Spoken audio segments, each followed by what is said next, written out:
श्री शिवाय नमस्तुभ्यम। आज धमतरी की तीसरे दिन की कथा में गुरुजी ने कहा कि ये ऐसी पावन पवित्र भूमि है जहाँ पर श्री राम, लक्ष्मण जी और सीता माता के चरण पड़े।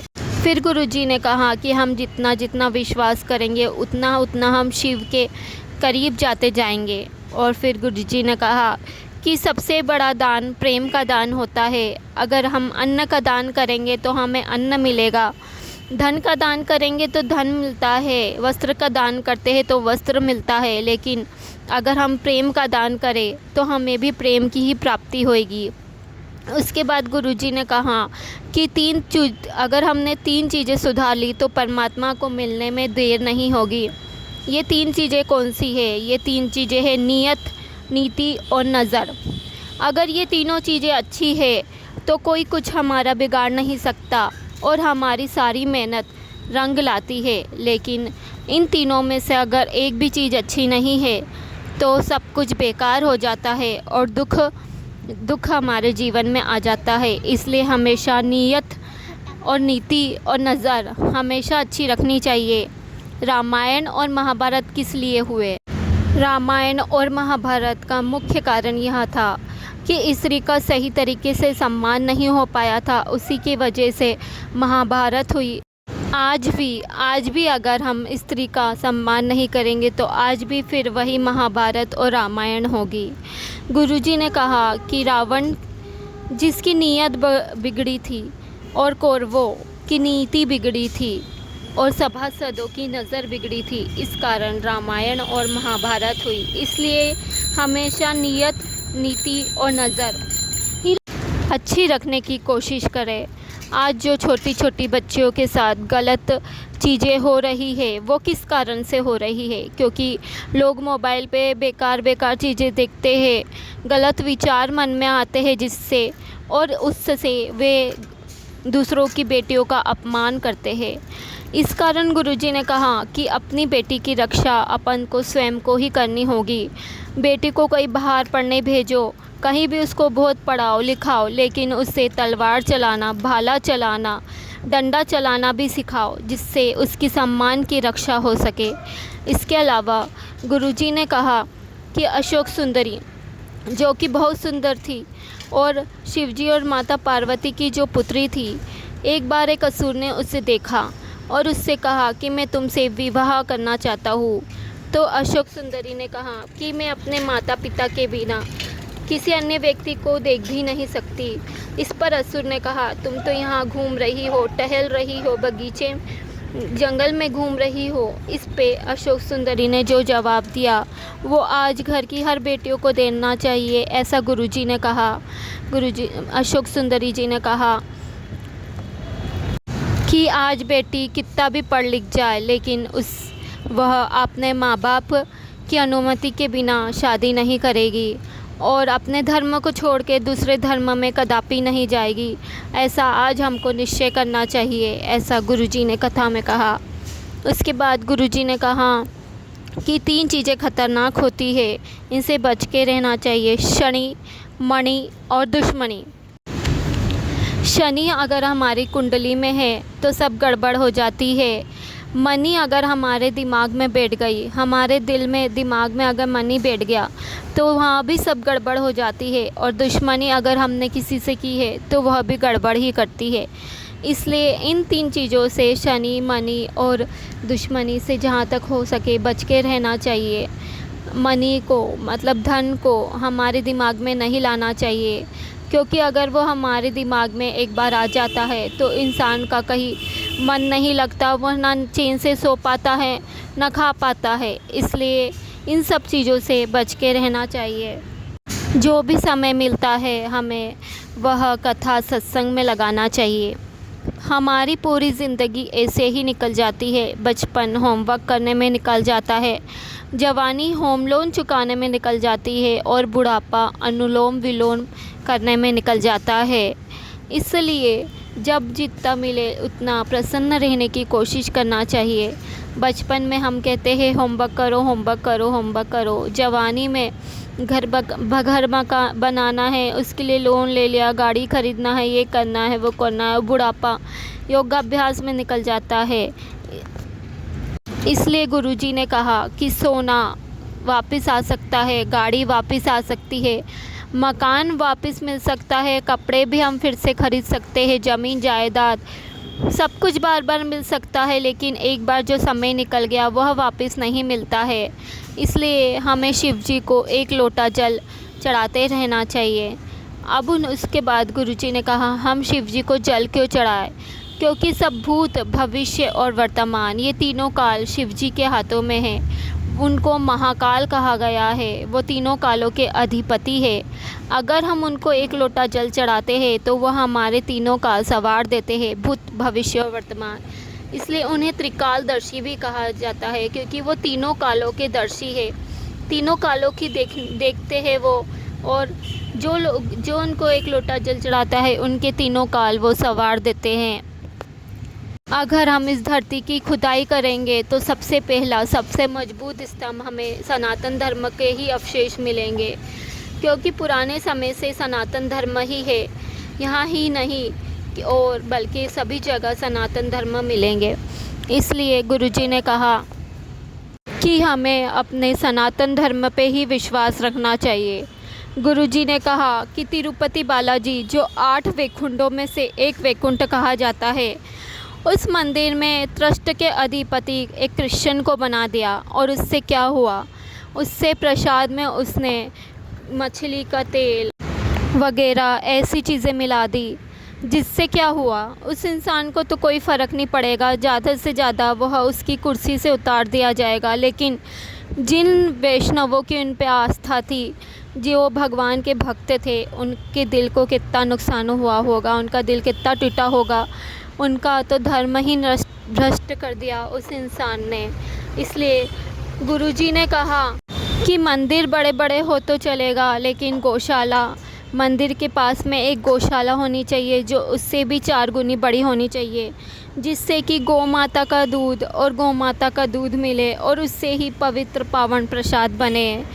और इस पे गुरुजी ने कहा कि हम भले ही अपने घर में गाय नहीं पाल सकते हैं, लेकिन हम सभी लोगों को मिलकर एक खाली जगह पे सबकी एक एक गाय पालनी चाहिए। भले ही उसको पालने के लिए एक इंसान रख लो, 25 घर की 25 गाय हो, और 25 गाय का जब दूध, दही और जब घी जब हम तक पहुंचेगा तो हमारे जीवन की आनंद ही कुछ और होगा।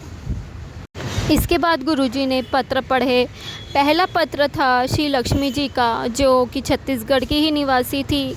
उनके पत्र में था कि उनकी बेटी, जो बचपन से ही थोड़ी मानसिक रूप से कमज़ोर थी और करीब 10 साल से उसको फिर मिर्गी के भी दौरे आने लग गए थे। दिन में 2-2, 3-3 बार मिर्गी के दौरे आने लग गए थे। वह बड़ी परेशान रहने लग गई थी। फिर उनकी बड़ी बेटी ने कहा कि माँ, सीहोर वाले महाराज की कथा आती है, वह सुन और शंकर जी को जल चढ़ा।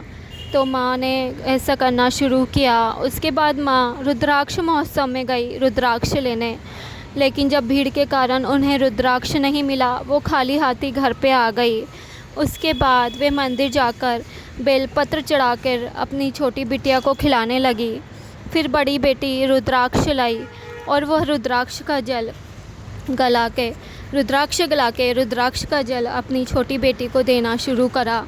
और उस छोटी बेटी को जैसे ही रुद्राक्ष का जल देना शुरू किया, तो अब उस बेटी को साल भर से कोई भी एक भी मिर्गी का दौरा नहीं आया, झटका नहीं आया। इसलिए वो आज कथा में आई थी।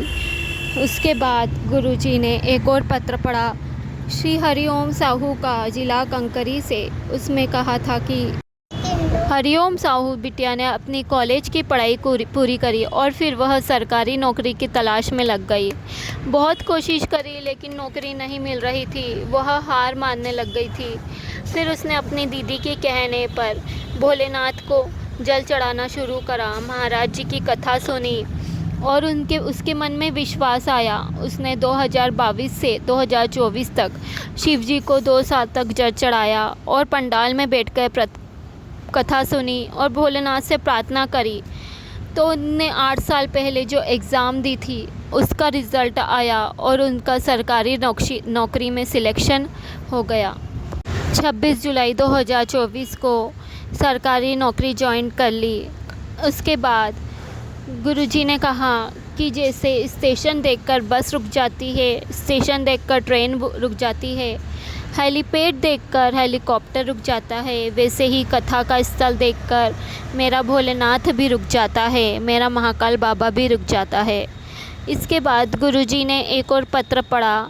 नंदगांव से एक पत्र संगीता नागेश का पढ़ा, जिसने 2022 में सरकारी नौकरी की तैयारी करी, लेकिन नौकरी नहीं लगी। बहुत कोशिश करी, नौकरी नहीं लगी। फिर 2023 में सहेली ने कथा के बारे में बताया। उससे कहा एक लोटा जल चढ़ा, कथा सुन। उससे उसने जल चढ़ाना शुरू करा, कथा सुनना प्रारंभ करा और भोलेनाथ की कृपा से उसने जब एग्ज़ाम देने गई तो बेलपत्र पे शहद लगा के भोलेनाथ को चिपका के गई और 4 गुनी मेहनत करी। उसके समाज में किसी ने पहले ही सरकारी नौकरी नहीं की थी, सब हंसते थे कि तेरी नौकरी क्या लगेगी। अब उसकी सरकारी नौकरी लग गई, वो शिक्षक के पद पे सिलेक्शन 2023 में उसका शिक्षक के पद पे सिलेक्शन हो गया। फिर गुरुजी ने कहा कि आपकी प्रॉपर्टी में सब हिस्सेदार होंगे, आपने जो ज़मीन खरीदी उसमें सब हिस्सेदार होंगे, आपने जो पैसा कमाया उसमें सभी हिस्सेदार होंगे, लेकिन जो आपने कर्म किया उसका भोग केवल आपको ही भोगना है, उसकी हिस्सेदारी कोई नहीं रहेगा। उसके बाद गुरुजी ने सती माता का प्रसंग सुनाया कि सती माता प्रसूति माता के गर्भ से हुई, उनका विवाह देवादिदेव महादेव से हो गया। गुरुजी ने कहा कि ऊंचा घर देखकर अपनी बेटी ना ब्याहे, बल्कि छोटा घर हो तब भी चलेगा, लेकिन दिल बड़ा होना चाहिए। प्रजापति दक्ष ने जब यज्ञ का आयोजन किया तो सती माता को नहीं बुलाया। गुरुजी ने कहा कि 3 के घर बिना बुलाए जाते हैं, गुरु, परमात्मा और पिता। लेकिन कोई कार्यक्रम है और जिसमें बहुत सारे लोग हैं तो उसमें आमंत्रण का इंतज़ार करना चाहिए, बिना बुलाए नहीं जाना चाहिए। सती माता को भी शिवजी ने समझाया था कि मत जा, लेकिन सती माता नहीं गई, सती माता चली गई। और जिससे उनने वहाँ पर जाके देखा कि मेरा तो कहीं सम्मान ही नहीं है, ना भाई ने, ना पिताजी ने, ना बहनों ने अच्छे से बात की, केवल एक माता प्रसूति ने अच्छे से बात करी, कोई भी उनसे अच्छे से नहीं मिला। फिर गुरुजी ने कहा कि हर माँ चाहती है कि उसका बेटा उसके साथ रहे, और जब वृद्धावस्था हो जाती है तो हर बेटे को भी यही सोचना चाहिए कि उसके माता पिता उसके साथ ही रहे। जिस घर में माता पिता की इज़्ज़त नहीं होती वहाँ कभी बरकत नहीं होती। गुरुजी ने कहा कि दक्ष प्रजापति के अंदर अभिमान आ गया था। उसने सोचा कि सती यहाँ क्यों आई, नहीं बुलाया, तब भी आ गई। उसके बाद फिर शिवजी को क्रोध आया और उन्होंने दक्ष प्रजापति का यज्ञ विध्वंस कर दिया और उनका मुंह काट दिया।